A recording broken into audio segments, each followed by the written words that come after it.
y se utiliza en mujeres que no han tenido relaciones sexuales.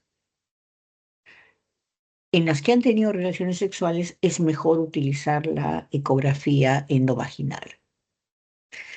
Entonces, esta es la vejiga que está represionada, que me da una ventana anecoica, el útero en un corte longitudinal, este es el fondo, el cuerpo, y acá se encuentra el cuello del útero, y esta es la vagina.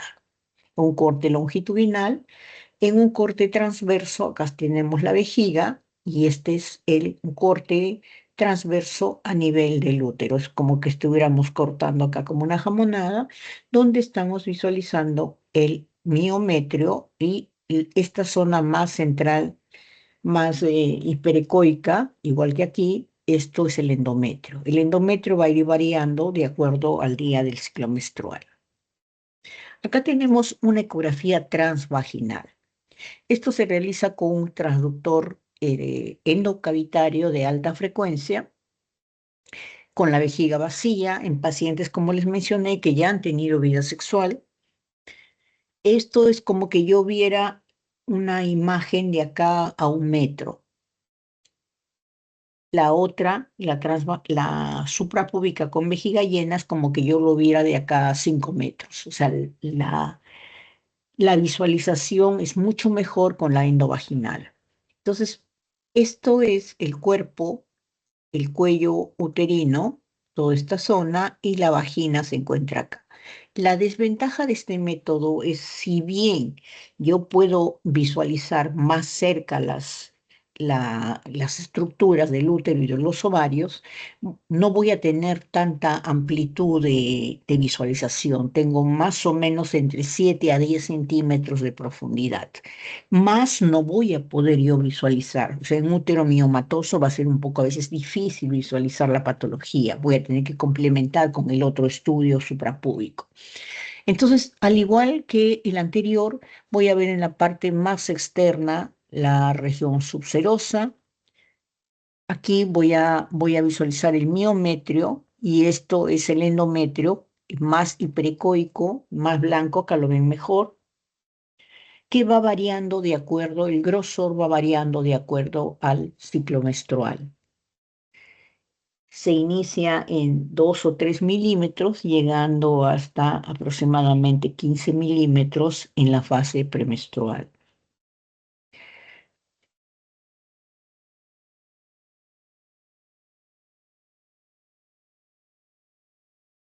Un útero normal tiene aproximadamente en promedio, en una mujer que no ha tenido gestaciones, en una mujer nulípara, tiene aproximadamente 7 centímetros por 3,5 de transverso. O sea, generalmente es 7 centímetros de longitud por 3,5 de anteroposterior y 4 centímetros de transverso. Esa es su medida generalmente, 7 por 3,5, por la mitad generalmente.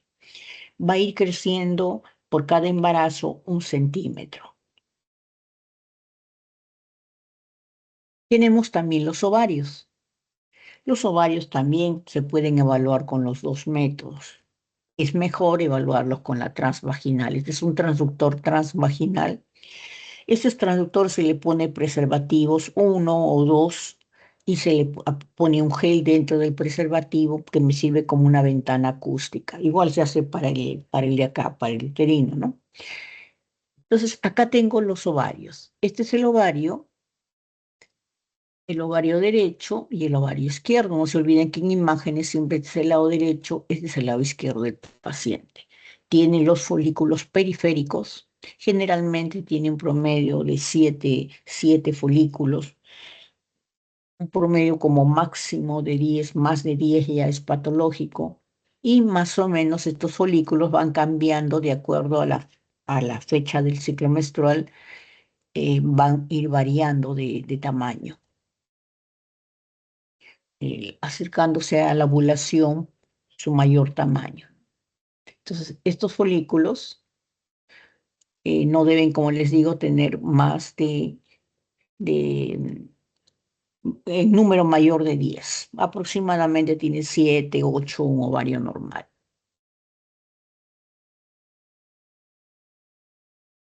Otro de los métodos que tengo es la tomografía. La tomografía no es un buen método para estudio del útero y menos de los ovarios.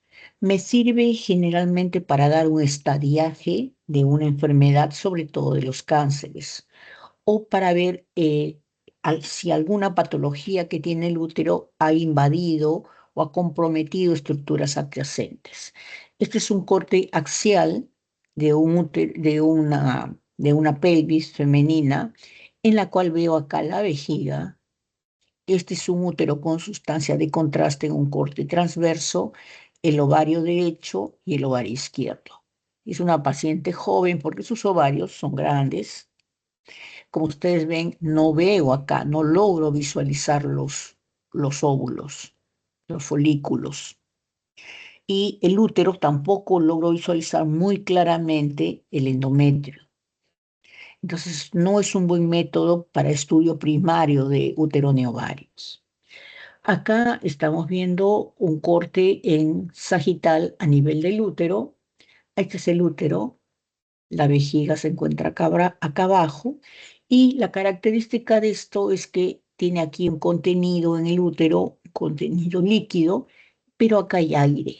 Entonces, esto nos está indicando una infección dentro del útero por la presencia de aire, por la necrosis bacteriana, la proliferación bacteriana hace que se produzca aire dentro del útero.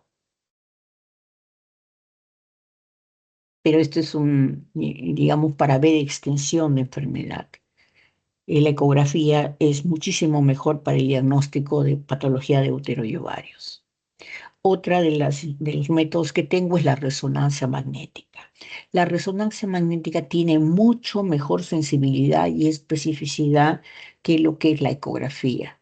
La ecografía, el inconveniente es que es operador dependiente. Si es hecho por un buen especialista, su visualización, su sensibilidad, su especificidad es bien alta. El inconveniente es que a veces, como les digo, es operador dependiente, equipo dependiente. La resonancia magnética tiene una alta sensibilidad y una alta especificidad para patología uterina, complementando, digamos, a lo que ya he visto en la ecografía. Entonces, acá estoy viendo un corte axial del útero, el miometrio, y esto es la parte de la cavidad endometrial. Y acá, en este corte en sagital, en T2, donde el líquido se ve de color blanco, acá estoy viendo la vejiga, el contenido uterino, el, el endometrio y esto es la parte del miometrio. Entonces vamos a ver alguna patología en los diferentes métodos que les he enseñado, que hemos visto. Primero, los miomas. Los miomas son tumores benignos, llamados también fibromas. Son tumores benignos y que pueden presentarse a nivel de la región serosa uterina, dentro del miometrio o por debajo del miometrio en la región submucosa.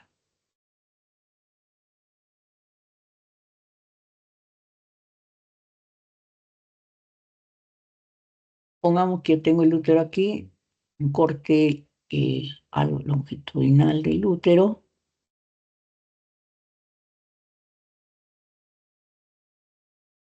Esto de acá es el endometrio. Hay miomas que se presentan acá en la región subserosa, acá, por debajo de esta zona, y crecen hacia afuera. Entonces, estos miomas subserosos no producen casi ninguna molestia al paciente. Pueden ser grandotes y casi no le van a producir, digamos, ninguna manifestación clínica como son las hemorragias al momento que la paciente menstrua. Pueden ser inmensos y no van a dar mayormente molestias. Estos, cuando la paciente está gestando, crecen también junto con la gestación, pero no producen abortos, están prácticamente afuera del útero, en la región subserosa, como la están viendo acá. Este es un corte, eh, a ver, vamos a ponerles aquí. Este es un corte transverso del útero, este es acá transverso, así, y acá está el mioma. Es un mioma subseroso.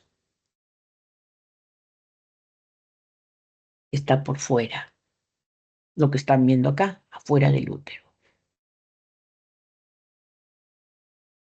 Tenemos miomas también que se presentan dentro del mismo miometrio, acá, intramurales.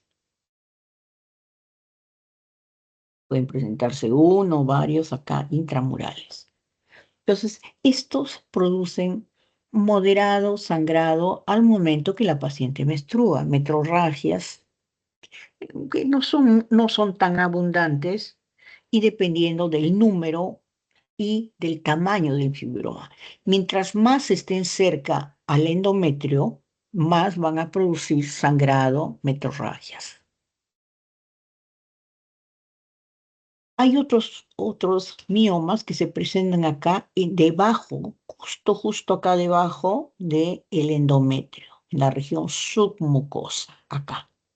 Así sean chiquititos, así sean pequeñitos, van a producir un abundante sangrado, una abundante menstruación. Son las pacientes que sangran y no paran. Estos son los miomas submucosos. Estos no importa el tamaño, sino el compromiso que hacen al endometrio. Entonces, estos de aquí impiden que la paciente salga gestando, los submucosos. Los intramurales dificultan que la paciente salga gestando, a veces pueden producir abortos espontáneos, estos de acá sí producen abortos. Estos son los más, digamos, peligrosos para la mujer, los más sintomáticos, vamos a poner, son los que producen anemias de 5, 4 o 6, ¿no? O sea, son los que ponen a veces al borde de la muerte de las mujeres por la cantidad de sangrado que producen. Estos son los que no dejan que incluso salgan gestando. Acá salen gestando y a veces hay aumento de abortos. Los de acá no pasa nada. Entonces, miren, acá hay un corte, este es un corte, una ecografía en un corte longitudinal. Esto es más o menos lo que estamos viendo aquí, ¿ya? Este es el cuello y este es el cuerpo. Acá se encuentra el endometrio, más hiperrefringente. Y este mioma es un mioma intramural. Ha crecido en el miometrio, pero fíjense cómo está cerca al endometrio. No ha nacido acá en la subserosa, perdón, en la submucosa, en la parte submucosa, acá no. Ha nacido en el miometrio. Entonces, esto condiciona sangrados, esto condiciona dificultad para que salga gestando. No impide, pero sí dificulta. Acá tenemos otro, miren. Este es un corte longitudinal con un transductor transvaginal. Miren. Esto de acá, todo esto es el endometrio.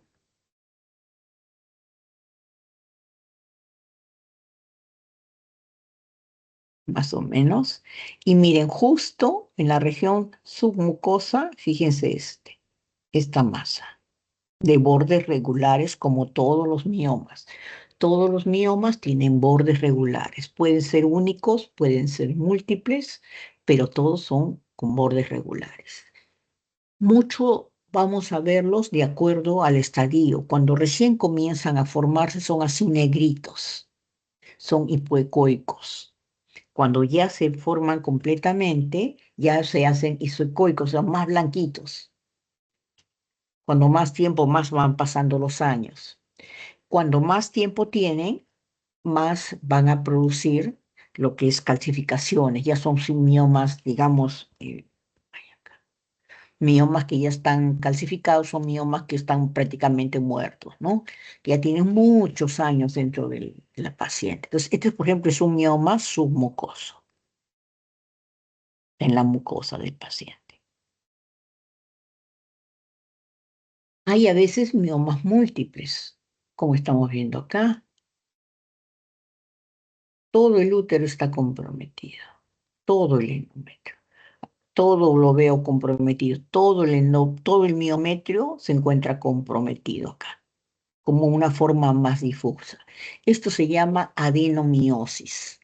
La adenomiosis hace un crecimiento, digamos, de todo el tejido miometrial, un crecimiento difuso. Esto generalmente se presenta en mujeres posmenopáusicas o perimenopáusicas, ¿no? Alrededor por trastornos hormonales.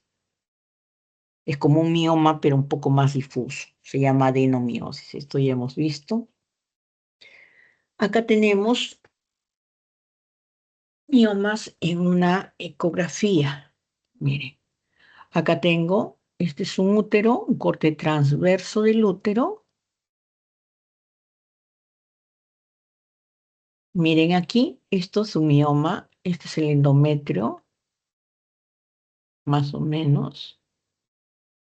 Acá hay un mioma que lo están viendo, que es del mismo color del miometrio. Acá hay un mioma más oscurito, miren.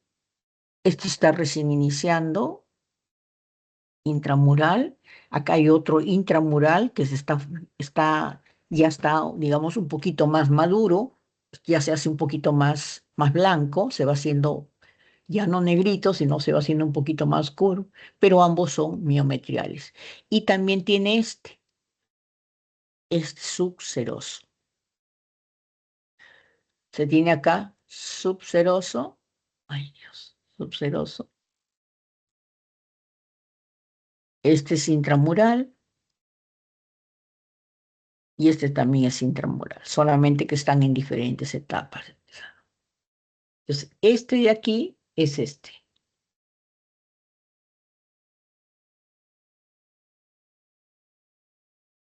Ahora, en la tomografía no es un buen método para poder diagnosticar miomas, pero sí los voy a poder ver. Entonces, por ejemplo, acá es un útero miomatoso completamente. Miren el borde del útero, todo este es el borde, casi no se ve.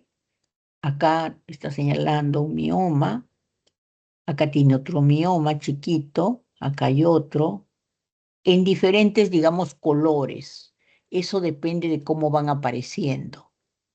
Llegando al final, miren aquí, este es el útero, fíjense este, ¿ya? Este es el útero, todo esto es el útero, este es el endometrio,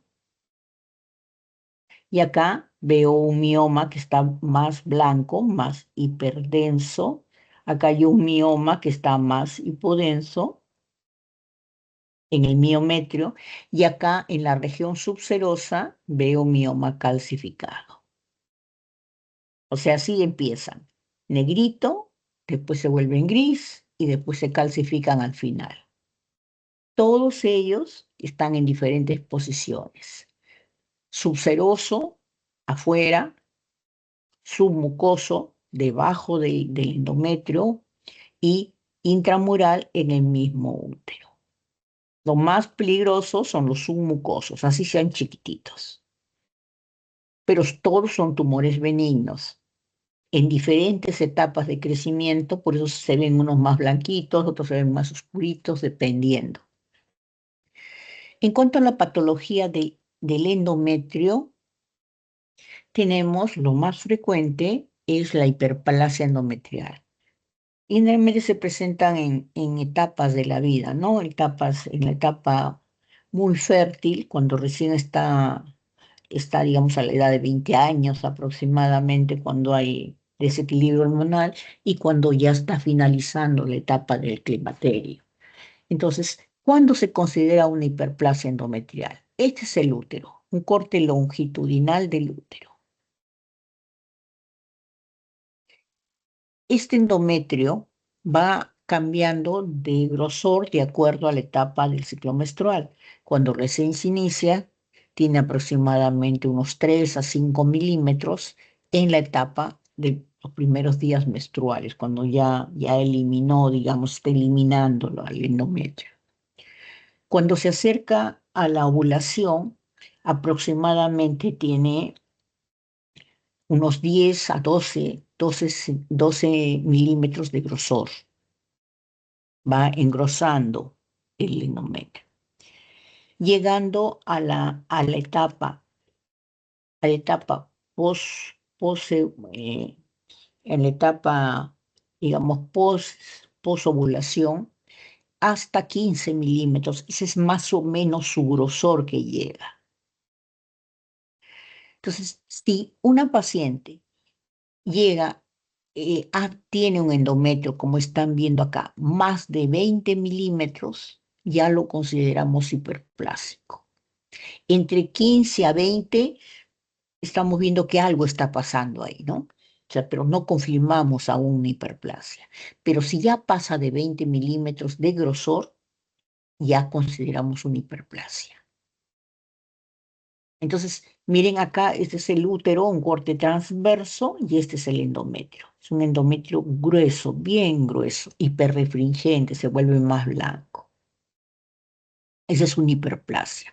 Son pacientes que sangran, menstruan, tienen metrorragias, sangran y sangran y sangran y no paran a veces.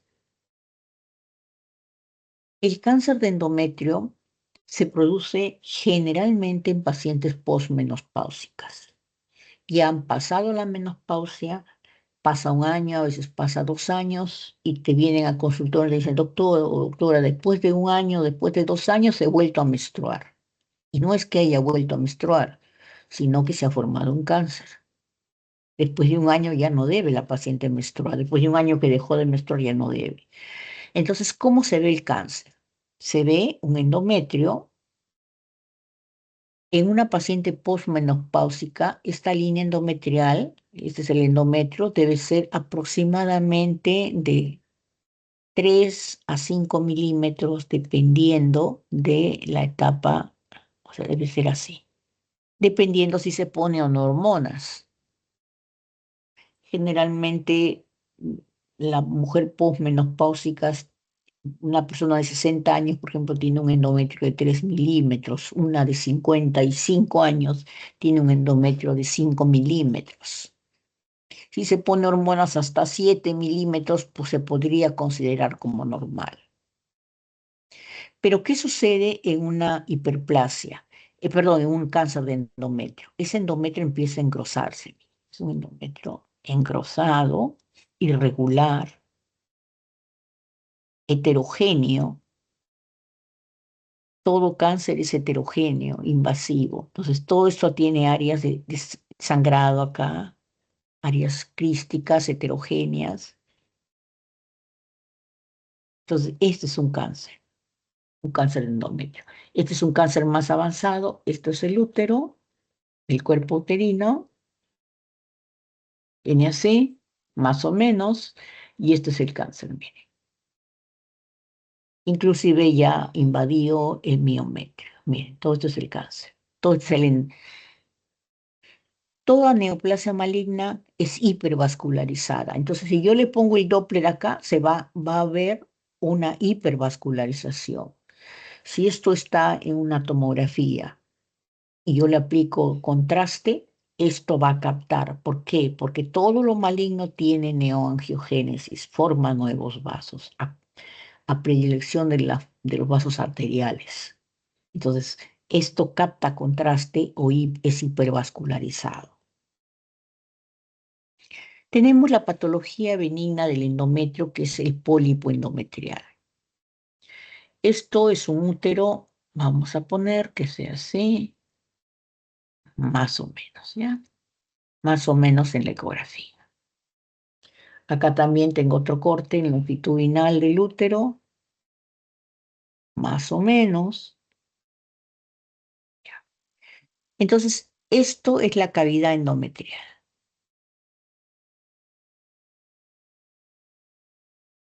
Es un endometrio delgadito, miren, delgadito, aquí no se ve, y dirán, ¿por qué está abierto así?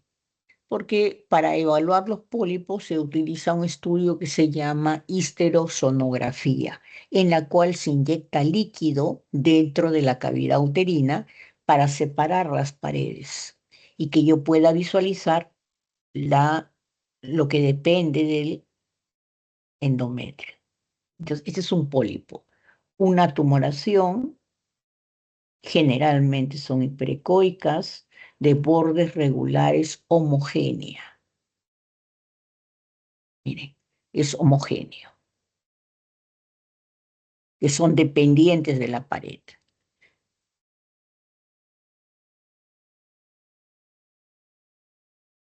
Otro pólipo, este es el útero, más o menos, este es el cuerpo y fondo uterino, acá más o menos viene así, desde el cuello, vendría a ser acá, y este es el endometrio, miren, el endometrio está acá delgadito, y está con líquido para separar las paredes del endometrio, y acá vienen miren esta imagen polipoidea de bordes regulares, dependiente del endometrio. Es un pólipo.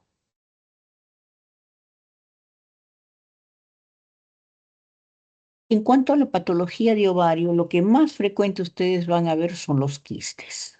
Es lo más frecuente. ¿Por qué se forma un quiste? ¿Cómo se forma?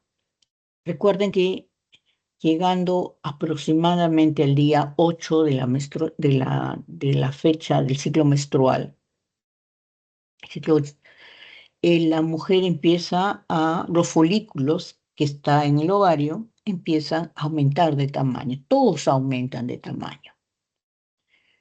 En el día, aproximadamente en el día 10 a 12, uno de ellos aumenta más, el resto también aumentó de tamaño, pero uno de ellos aumenta más, sigue aumentando de tamaño lo que es el folículo de Graf, y el resto empieza a disminuir de tamaño hasta llegar a su tamaño normal. El folículo de Graf revienta, el resto se ha reducido. ¿Qué sucede en algunas pacientes? Estos quistes, estos folículos, alguno de ellos no se reduce. Y por el contrario, sigue aumentando, sigue aumentando, sigue aumentando de tamaño y permanece así, aumentado de tamaño. 3, 4, 5 ciclos menstruales y no reviene. Y de pronto, en alguna de esas que la paciente ya se regula sus hormonas, el quiste se reabsorbe y desaparece. Eso es lo que se llama un quiste funcional. Puede estar varios meses y de pronto desaparece. Entonces, siempre que ustedes tengan un quiste, tienen que hacerle un control durante varios meses. Antes de decidir operarlo ni nada, contrólenlo, porque a veces desaparece. Entonces, generalmente estos quistes funcionales miden más de 3 centímetros. Cuando miden más de 5 y permanecen durante varios ciclos menstruales, a veces los operan, ¿no? Pero en su mayoría de veces desaparecen solos. Entonces son imágenes anecoicas, líquidas, con una pared delgada, que como son benignos no me van a producir ninguna hipervascularización, nada, solamente van a ocupar un lugar. Otro tenemos los quistes endometriósicos. ¿Qué sucede en la endometriosis? La endometriosis es un poquito de tejido endometrial que está por fuera del útero. A veces se localiza encima del ovario, a veces se localiza en la trompa de falopio, a veces está en el peritoneo. Entonces, por un lado, la paciente que tiene endometriosis va a tener mucho sangrado, mucho dolor, perdón, mucho dolor al momento que menstrua. Son las chicas que se mueren de dolor cuando viene su regla. Entonces, ellas son las que tienen endometriosis. Entonces, ese tejido endometrial, cuando está en el ovario, cerca al ovario, o en el ovario mismo, encima del ovario, cuando a la paciente le toque menstruar, va a menstruar también. Parte de esa menstruación parte de esa sangre va a caer dentro de los folículos y se va a llenar con sangre en los folículos y se va a quedar ahí. Entonces, eso permanece, esto es un quiste, es líquido, pero tiene contenido de sangre, por eso es contenido denso. Crecen y esto ya no se reabsorbe, porque la sangre normalmente ya no se reabsorbe. Entonces, estos van destruyendo el ovario. Es por eso que las pacientes sufren, los que tienen endometriosis, sufren de infertilidad. Acá también, miren, esto es un quiste endometriósico, tiene ya algunos, en su interior ya formó, a veces forman algunos tabiques, por la sangre que se coagula van formando algunos tabiques, algunos de ellos, generalmente son contenido denso. Esto yo con el transductor a veces se golpea, lo golpeas y se mueve para saber que no es una masa sólida, ¿no? Sino es quística, el contenido se mueve, son quistes densos. La poliquistosis ovárica es la presencia de más de 10 folículos. Estos pueden ser micropoliquistosis cuando son pequeñitos. Normalmente los folículos miden entre 3 a 5 milímetros. Ese es eh, su promedio normal, digamos, ¿no? En etapa que no están ovulando. Cuando estos folículos crecen más de 5 milímetros, ya los consideramos y permanecen así crecidos durante todo el ciclo menstrual, nosotros ya lo consideramos como si fueran quistes. Cuando son chiquitos, le llamamos micropoliquistosis; cuando son más grandes, poliquistosis ovárica. Entonces, hay criterios para considerar una poliquistosis ovárica. Uno de ellos es que tenga más de 10 folículos periféricos. Otro es que tenga de volumen más de 10 centímetros cúbicos el ovario. Otro es que el 50% de las pacientes con poliquistosis no son infértiles, tienen problemas todos los que tienen poliquistosis tienen problemas en la menstruación, en la ovulación. De esas, 50% logran, digamos, ovular y el otro 50% no. Entonces, miren, son múltiples folículos grandes, mayores de 10 centímetros cúbicos el ovario, cuando se saca el volumen, y esto también, fíjense, acá ya es una poliquistosis más severa todavía, ¿no? Está todo el ovario lleno de quistes.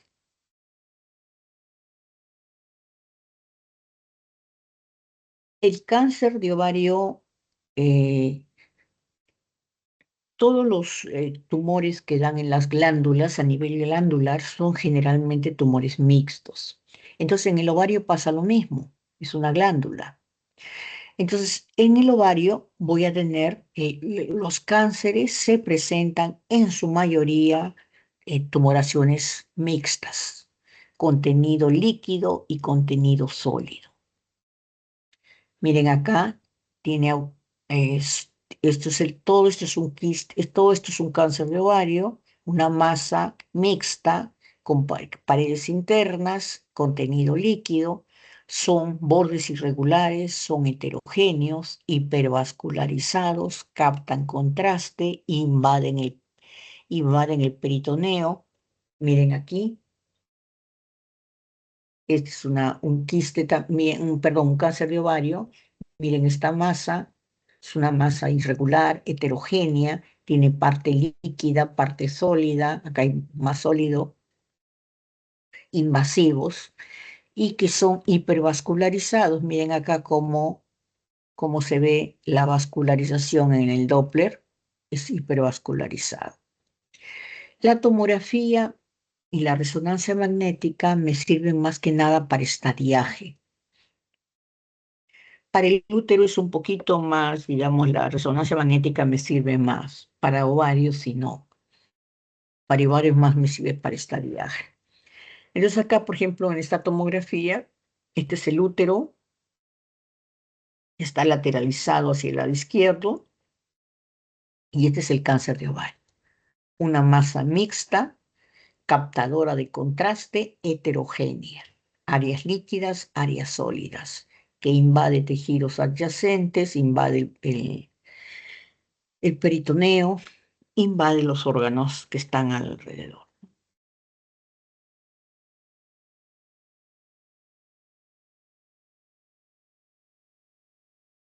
Ahora, ustedes han visto que con la ecografía, con la tomografía y la resonancia hemos visto el útero y ovarios, pero ¿y las trompas de falopio?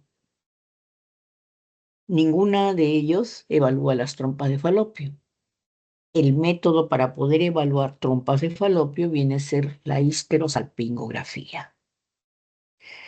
Esto se sigue usando hasta la actualidad en problemas de infertilidad. Su mayor indicación es problemas de infertilidad. Ahora hay mucho problema de infertilidad en relación a años, décadas anteriores, ¿no? Entonces, ¿cómo se hace este estudio? Es un estudio que se llama histero, porque es útero, salpingo, porque son trompas, grafías. Es una radiografía del útero y de las trompas de falopio. ¿Cómo se realiza? Se pone a la paciente, como están viendo en la mesa de rayos X, en posición ginecológica, se pinza, se pone un espéculo. A ver, ¿dónde está el espéculo por aquí? Porque este está, mire, este es un espéculo de tipo metálico. Acá se está colocando el espéculo.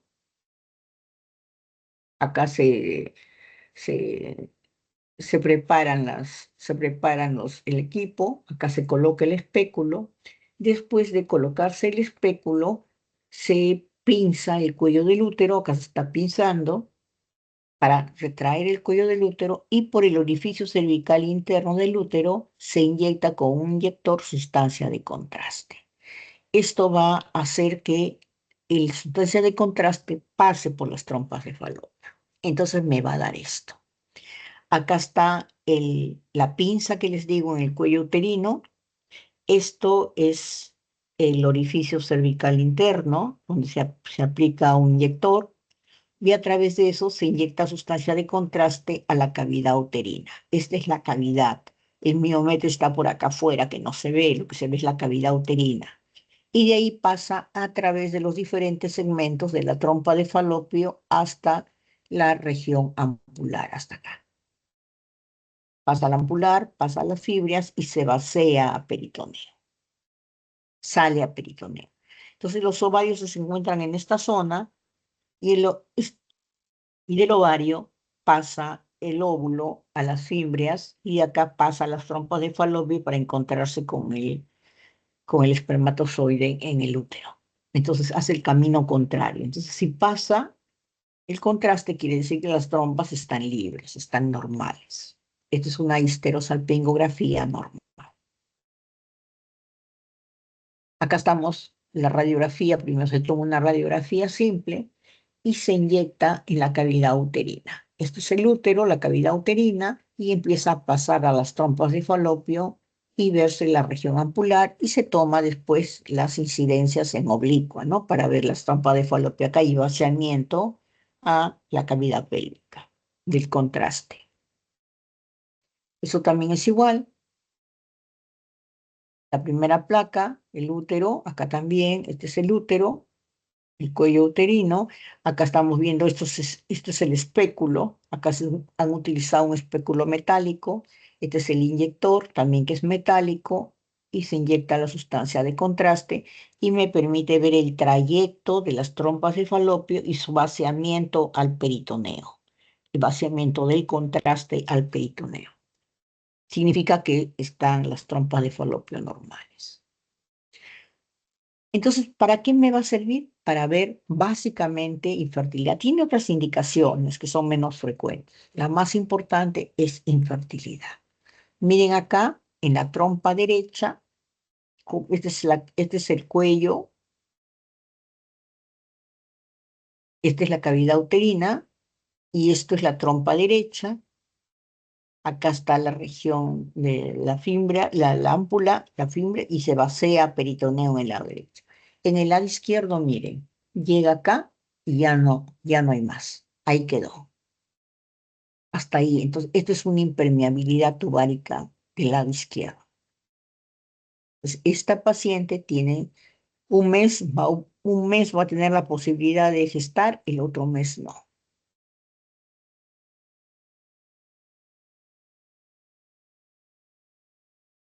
Por ejemplo, acá, en el lado, este es el útero, la cavidad uterina, acá en el lado derecho se ve la trompa de falopio y se ve el vaciamiento al peritoneo. Este es las fimbrias y el vaciamiento de líquido al peritoneo. En el lado izquierdo no se ve nada. Hay una impermeabilidad tubárica proximal acá en la trompa izquierda. Otra de las cosas que podemos evaluar es cuando hay una obstrucción parcial, en este caso por un hidrosalping. La trompa de falopio llega aquí, a su porción media prácticamente, y acá se dilata. Cuando la trompa está dilatada se llama hidrosalping. Esto es una dilatación de la trompa por un proceso infeccioso. Acá hay pus. Miren aquí, la trompa está inclusive más gruesita de lo normal y acá en la porción media de la trompa se ve una dilatación, un hidrosalping. Esto causa infertilidad.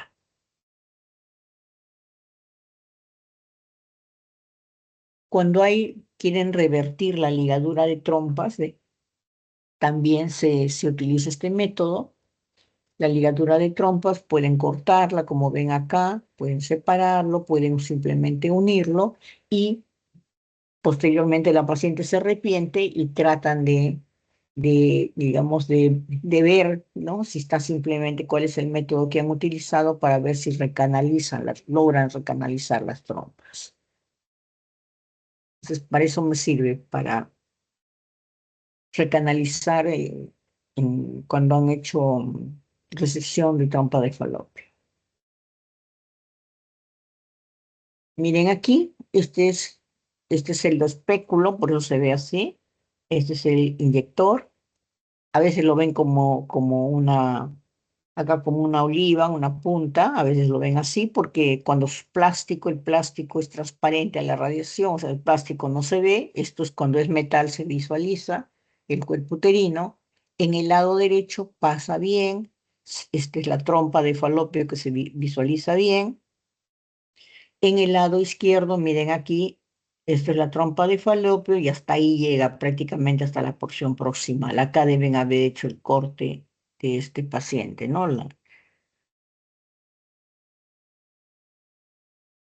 Muchas veces la miomatosis, como les dije, dificulta la gestación, sobre todo cuando los miomas son intramurales. Entonces acá estamos viendo un útero, miren, con un mioma, esta zona de sustracción que no se ve acá, este es un mioma uterino. Y acá, este es múltiples zonas de sustracción a nivel del cuerpo y la cavidad uterina también deformada. Entonces, estos miomas son los que dificultan la gestación. No hay permeabilidad en las trompas de falopio.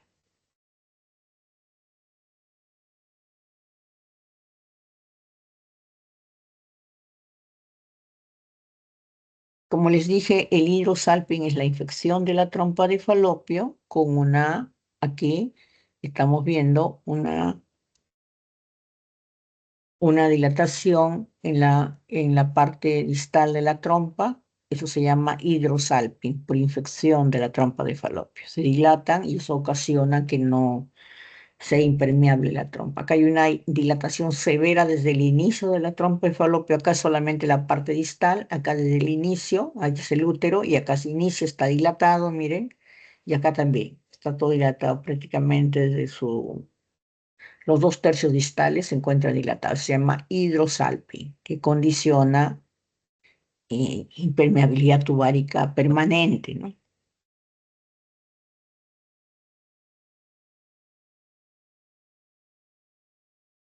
Tenemos también el otro examen, que es la histerosonografía.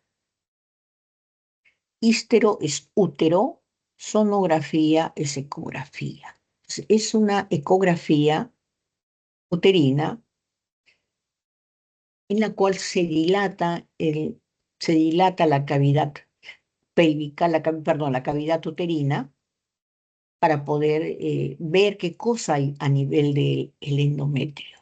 Por ejemplo, como les he mencionado en los pólipos, cuando se quiere descartar un pólipo o un caso de endometrio para poder ver bien las paredes del endometrio. O sea, básicamente se utiliza para estudio de endometrio, la histerosonografía. Entonces, ¿cómo se hace? Igualito, se le pone un espéculo. Después que le has puesto el espéculo, se le coloca una sonda dentro del útero.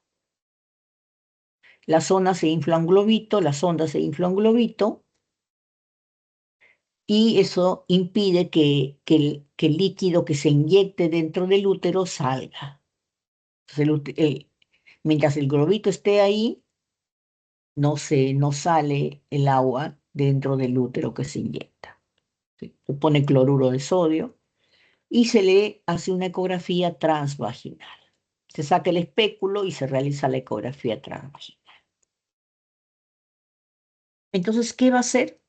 El líquido va a dilatar la cavidad uterina, miren, y voy a poder ver el interior del endometrio. Miren acá, este es el endometrio, es la misma imagen más o menos. El endometrio,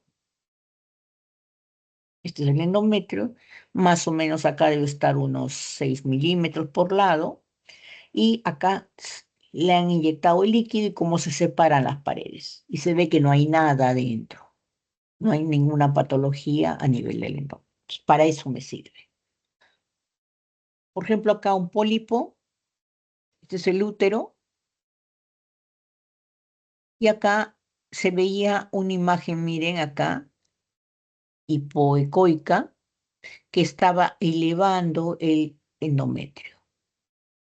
Aquí. Entonces, esto no se sabía si esto era un pólipo o era un mioma submucoso. Si el mioma es submucoso, va a estar acá abajo. Cuando se separe, va a quedar acá abajo, por debajo del endometrio. Si esto es un pólipo, no va a quedar abajo. Entonces, miren, se puso agua y fíjense, acá está el pólipo. Esto es un pólipo, no era un mioma submucoso. Miren aquí, este es el útero y tenía esta imagen, que estaba, fíjense cómo estaba deformando el endometrio, estaba, o bien aparentemente estaba aplastándolo acá. Se le puso agua, mire cómo abrió la cavidad, cómo se abrió la cavidad uterina, este es el útero, se abrió la cavidad uterina y acá abajo se ve esta imagen. Este es un mioma submucoso, no es pólipo. Si esto fuera pólipo, lo operan simplemente por a través del útero, ¿no? En cambio, si estos miomas submucosos van a tener que eh, aperturar, ¿no? Cortar eso de afuera. Pues acá, un mioma submucoso, miren, cuando se ha inyectado líquido, acá se inyecta líquido y se ve que la tumoración está adentro. Entonces, esto es un pólipo. Este es un mioma submucoso. Miren, no está deformando acá nada y acá sí está dentro de esta cavidad. Entonces, para eso me sirve, para diagnosticar.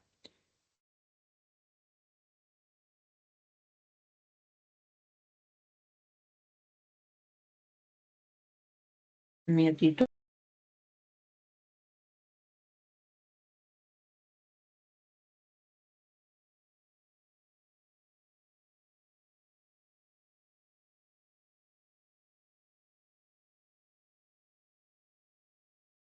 Bueno, nos falta mama. Mama es unos 15 minutos. Vamos a hacerlo rapidito y ya terminamos este capítulo. ¿Alguna pregunta hasta ahí?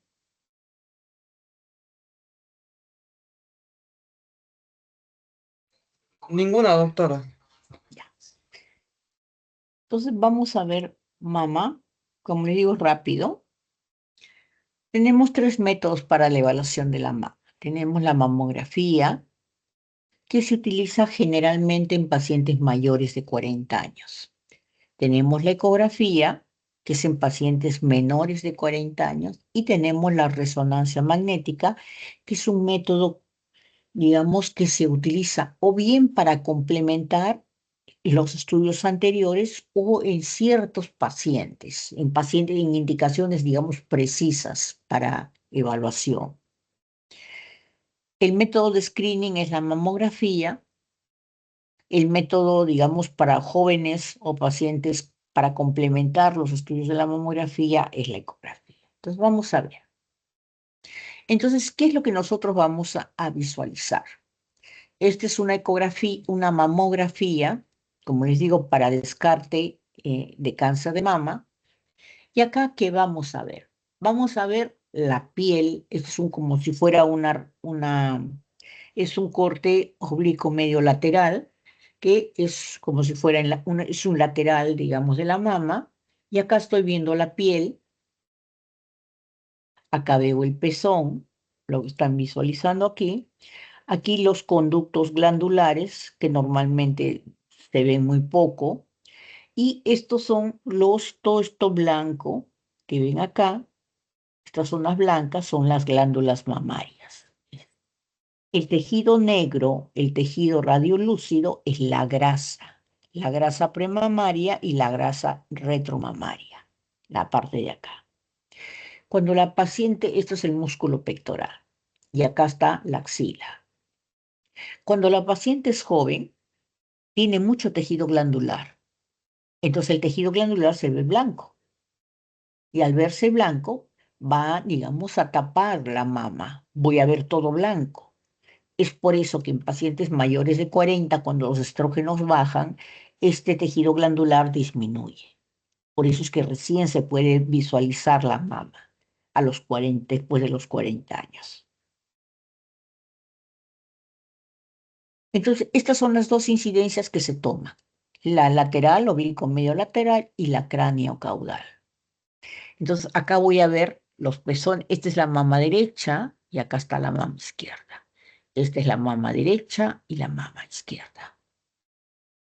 Acá estamos viendo la piel, el pezón, el tejido glandular, que es esto radiopaco, lo blanco, y esto es la grasa, la premamaria y la retromamaria. Entonces, las mamas deben ser simétricas, deben ser como espejos, una junto a la otra.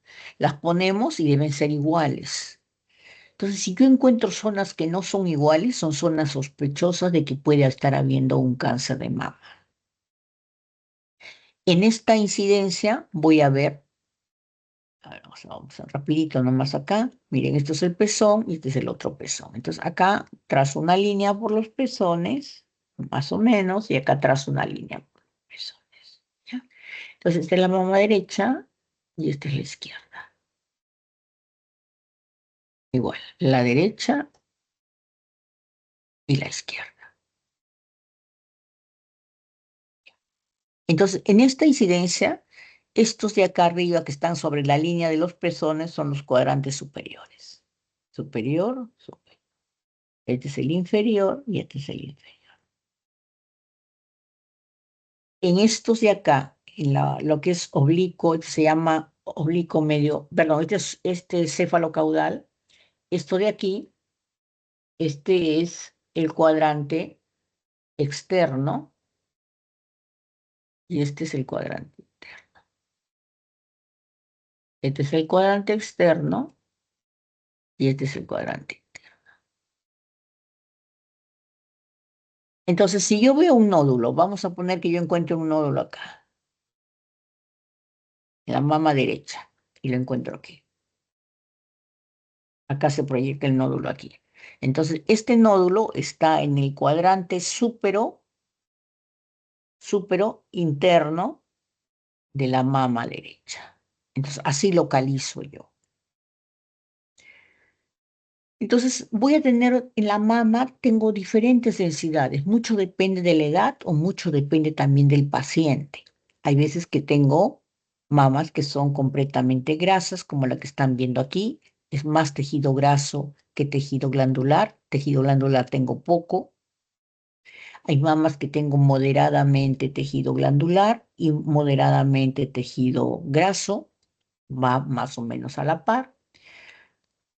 Hay mamas que tengo mucho tejido glandular y poco tejido graso, y hay otras mamas, por ejemplo, las mamas de ustedes, las chicas, es así, completamente blanco, mucho tejido glandular. Entonces, esas mamas se categorizan de acuerdo a una categorización de la CR, que significa la densidad de la mama. Esta mama es fácil de encontrar un cáncer, en cambio, esta mama es muy difícil de encontrar un cáncer. Hay pacientes mayores que incluso tienen la mama así. Imagínense cuando han sido jóvenes cómo era su mama, era completamente blanca, ¿no? Entonces, existe una categorización para visualizar lo que yo veo en la mama, una categorización para que todos hablemos el mismo lenguaje. La categoría BRATS. Esta categorización de BRATS, todo se ha puesto, digamos, los órganos tienen una categorización ahora, ¿no? Entonces, pero en la mama, ¿qué significa? BRAT 0, si yo tengo un informe de mama en el que le pongo BRAT 0, significa que el estudio que yo estoy haciendo no me es suficientemente, digamos, no me ayuda.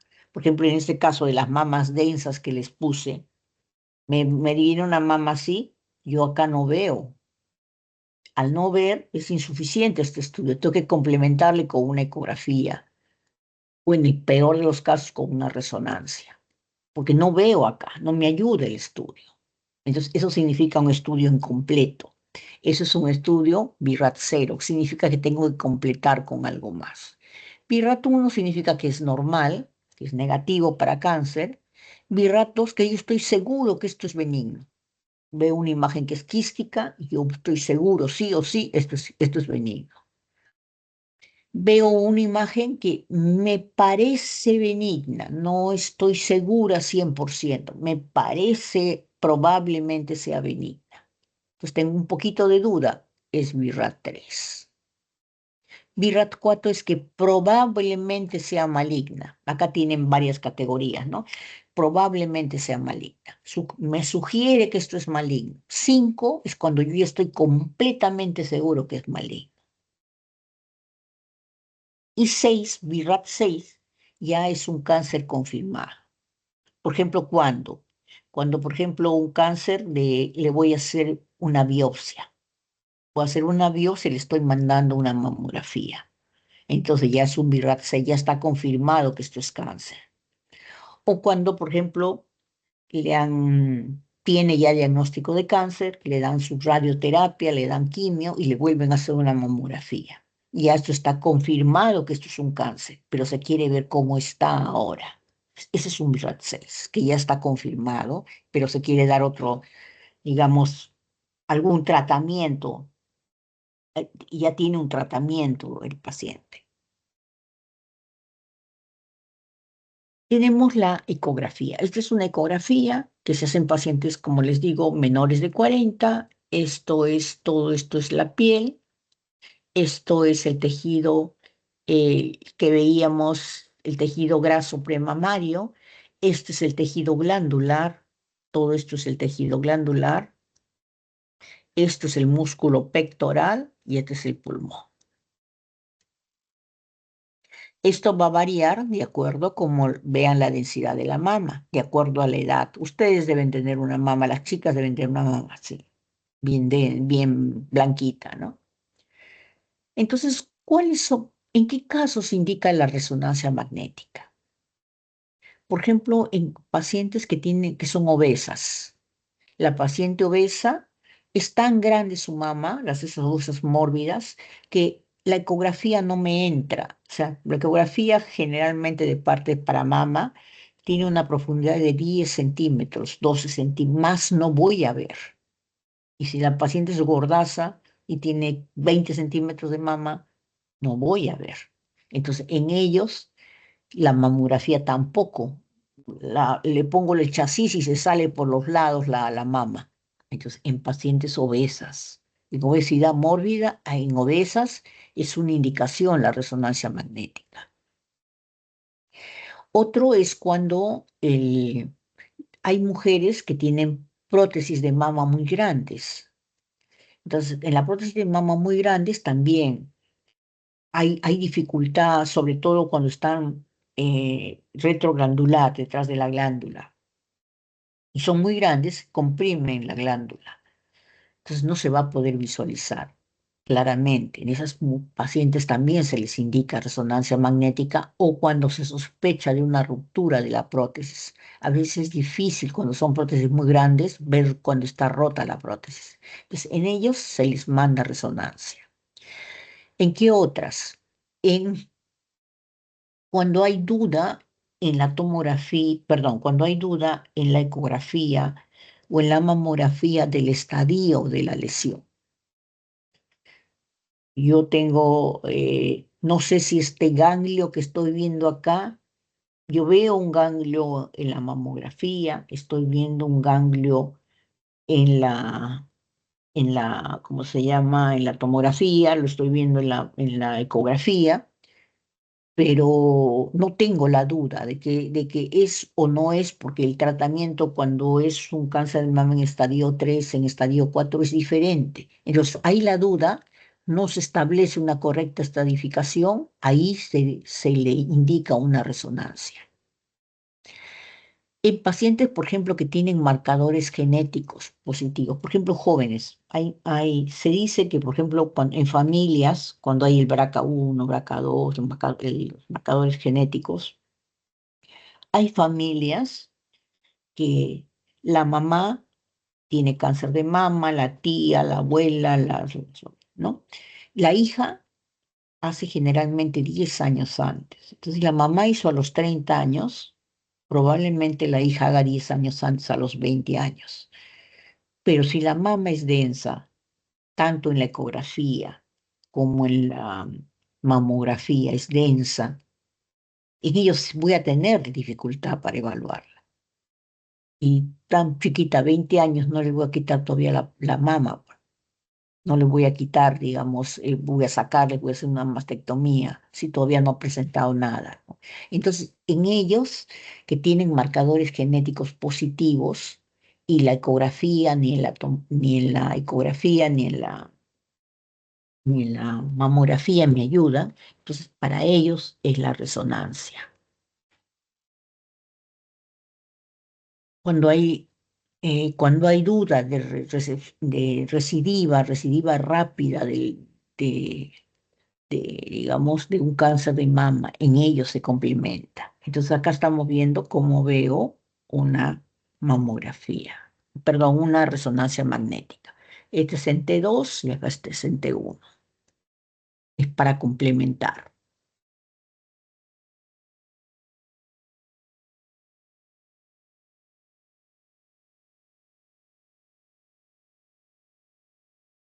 Vamos a ver algunas patologías, los quistes, de la patología más frecuente en la mama. Cuando yo veo un quiste, en la mamografía lo voy a ver así, ovalado. Ovalado de bordes regulares. Radiopaco de bordes regulares. Entonces, la mamografía me va a decir que este es un tumor benigno por sus bordes, por lo que es homogéneo. Recuerden, todo tumor benigno es bordes regulares, homogéneo. Entonces, este es borde regular y homogéneo. Entonces, este es un tumor benigno. Yo estoy segura que este es un tumor benigno. Es un BRAF2, ¿no es cierto? Ya, pero tengo que hacer, para saber si esto es sólido o líquido, tengo que hacerle una ecografía. Entonces, en la ecografía sí voy a poder determinar que esto es un quiste, que es líquido. Es anecoico con una sombra acústica posterior. Perdón, con un refuerzo posterior, una sombra blanca posterior. Eso es un refuerzo posterior. El fibroadenoma es un tumor benigno también, pero es sólido. Es el segundo tumor frecuente. ¿Ven? Miren, es sólido. Perdón, acá vamos acá. Es sólido. A veces es de bordes regulares, como están viendo acá. A veces tiene un poquitito así medio onduladito a veces. pero la mamografía no me va a determinar si me dice esto es benigno, pero me dice si es sólido, le hago la ecografía y veo que esto es sólido. Es un fibroadenoma, bordes regulares. Los fibroadenoma tienen la característica que tienen como una capita, una parecita un poquitito más hiperecoica alrededor. Esa es la característica de los fibroadenomas, de los adenomas en general en todo nuestro cuerpo.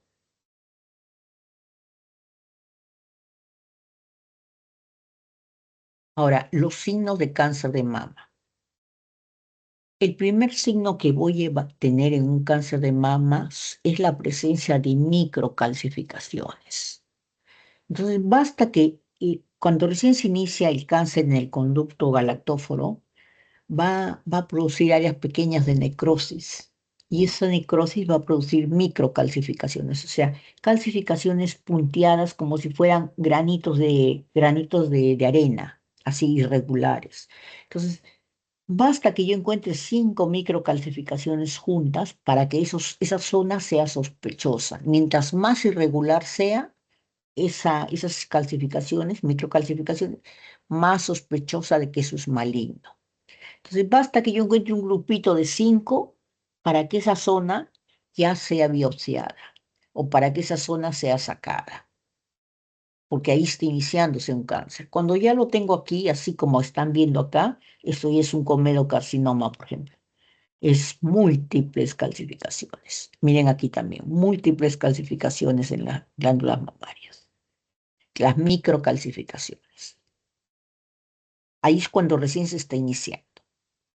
¿Qué otro signo tengo que buscar? Zonas que no son iguales en la mama. Les dije que eran como espejos, ¿se acuerdan? Entonces miren aquí. Esta es la mama derecha, esta es la mama izquierda. Acá veo esta zona radiopaca, que no la veo acá. Esta zona que no la veo en el otro lado, esta zona es una zona de asimetría, es una zona asimétrica. Deben ser iguales. Entonces, esta zona yo debo sospechar que acá puede haber algo. No digo que hay, pero puede haber algo. Entonces, acá veo una zona de distorsión. Entonces, acá tengo que complementarle con otro método.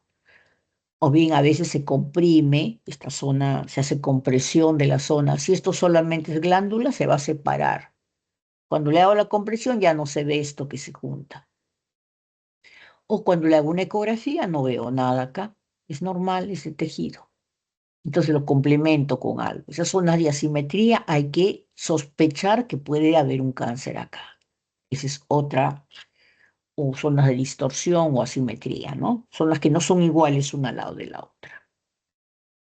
Cuando yo ya veo una masa, yo ya lo voy a ver así, mire. Una masa radiopaca de bordes irregulares espiculados. ¿Se acuerdan el cáncer de pulmón cuando veían en la tomografía? No sé con quién habrán rotado. Cuando lo veían con ventana para pulmón se veía así, como una araña, como unas espículas, como pata de araña. Entonces, esto es igualito, se ve acá. Entonces, el cáncer de mama lo vamos a ver así en la mamografía. Una imagen radiopaca espiculada que tiene microcalcificaciones, que retrae el tejido mamario, engruesa la piel, empieza a engrosar la piel, retrae el pezón, da adenopatías. Cuando lo veo en la ecografía, la característica del cáncer que es duro y me va a dar esta zona así, una tumoración de bordes irregulares, así bien feíta, negrita, con microcalcificaciones en su interior, así irregular, especulada. Si yo le aplico el Doppler a esa masa, miren cómo se enciende. Es una masa negra, bien feita es. Miren. Esta es la mamografía, fíjense las especulaciones que tiene, como una araña, y miren aquí, en la ecografía se le aplica Doppler y miren la vascularización. Esta es la mama derecha, esta es la mama izquierda. Miren en la mama izquierda esta tumoración radiopaca de bordes irregulares, especulados, que acá está condicionando una adenopatía ya, un ganglio centinela en la axila izquierda. O sea, es un estadio 3 hasta acá, ¿no? Con lo que yo veo. Tiene la característica que retrae el tejido. Miren acá. Esta es otra masa. Miren la forma especulada y acá cómo retrae el tejido.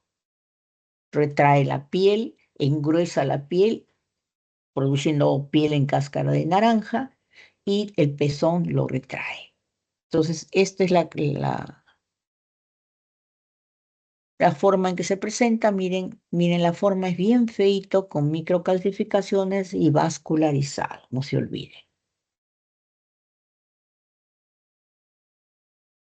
En la tomografía también lo voy a ver muy parecido, perdón, en la resonancia magnética también lo voy a ver el cáncer muy semejante a lo que he visto en la tomografía. Acá hablo de intensidad, una imagen hiperintensa de bordes irregulares, espiculados, que miren cómo engruesa la piel y la retrae, está retrayendo el pezón. Cuando se le aplica sustancia de contraste, se le aplica gadolinio.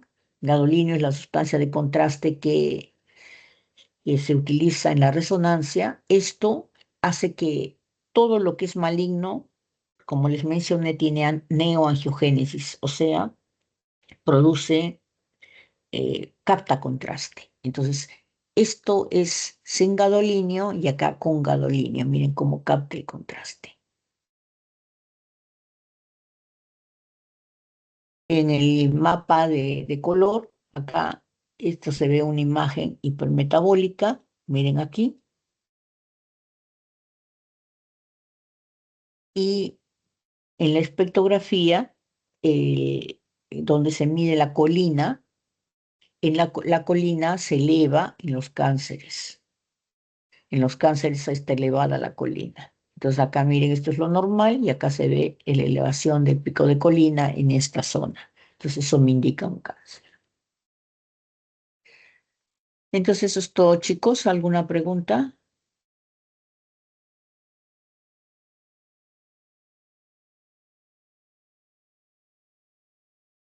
Ninguna, doctora.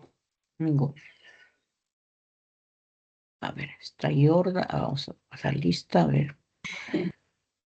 A ver, está Aarón Navarro, André Maima, Jordan Yacua, Lolo Aiza, Kimberly Medina, María Magaño, Patricia Osco, Walmer Mergalejo, Soy la Silvana, faltando 3. Listo.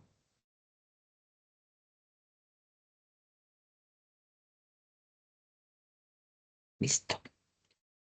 Ya, chicos, entonces hasta la próxima semana. Gracias, doctora. Hasta la próxima Cuídense. Gracias, semana. doctora. Hasta Buenas luego. noches. Gracias, Bueno. doctora. Gracias, doctora. Buenas noches.